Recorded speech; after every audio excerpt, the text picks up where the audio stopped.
Hello peeps, and welcome back to the channel, and today we're going to be talking about a manga. I want to introduce this manga by asking some questions. What makes a story wholesome? Is it the interactions of characters? Is it the artwork? Or is it a mix of both? You see, I've been reading The Tale of the Outcasts recently, a story by Makoto Hoshino. It's published in Shogakukan and licensed by 7 Seas Entertainment. Was published up until April 14th, 2021 in Weekly Shonen Sunday. You see, this story could have gone down a very dark path. It could have gone down a path that many stories similar to it go down. It just ends up being drama after drama after drama. Now, whether you like those type of mangas is irrelevant to this review or this look-see. Simply put, this is a story of two broken individuals that find each other. And again, I'm saying this could have gone quite badly in some other mangas, and some of them I've read, and it did go that way. So what's the story about? A very broken young girl can see creatures, demons, monsters, and she talks to one. Marbas is a long-lived demon that's probably sick of the world in some respects, but talking to this young girl, this Wisteria, gives him a new outlook on life. It gives him something of a distraction from his endless existence. Marbas, though, won't do anything for nothing, and that comes into play slightly later. This deal is getting worse all the time. There is very little romance here. It's more of a historical fantasy supernatural story with the interactions between Marbas and the girl living together. But you see, in the beginning it was very different.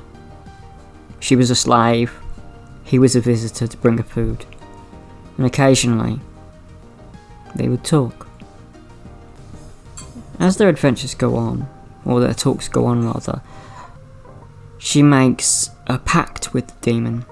For her sight, he will stay with her.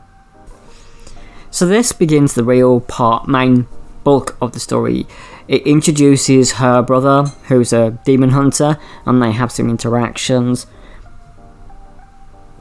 Later, as things later go on, you meet Diana and Nebius, the commander of the demon hunters, one of the 13 plagues, who's a rather weird character because he's got this really cool name called Dantilion, and Dantilion was a fallen angel that was known for being very sleepy. So it's very different that he's like more hyper in this version, but it's interesting nevertheless. And then you get Holmes and Watson. Obviously they're in London, they're in England, and so I think the writer wanted to include these two famous literary devices as plot elements. They don't really make up much time, but they are there for those people who are interested in the Holmes and Watson type of thing. Holmes is drawn very young in this manga, and without it being said who he is, I could not have guessed who it was. I would have just thought it was like one of those amateur detectives at the time, or maybe a parody, but no, it's definitely Holmes. As time goes on, I can only say that this manga really doesn't have anything but the two characters interacting with each other, and they're interacting with other people around them. There's no horrible things going on.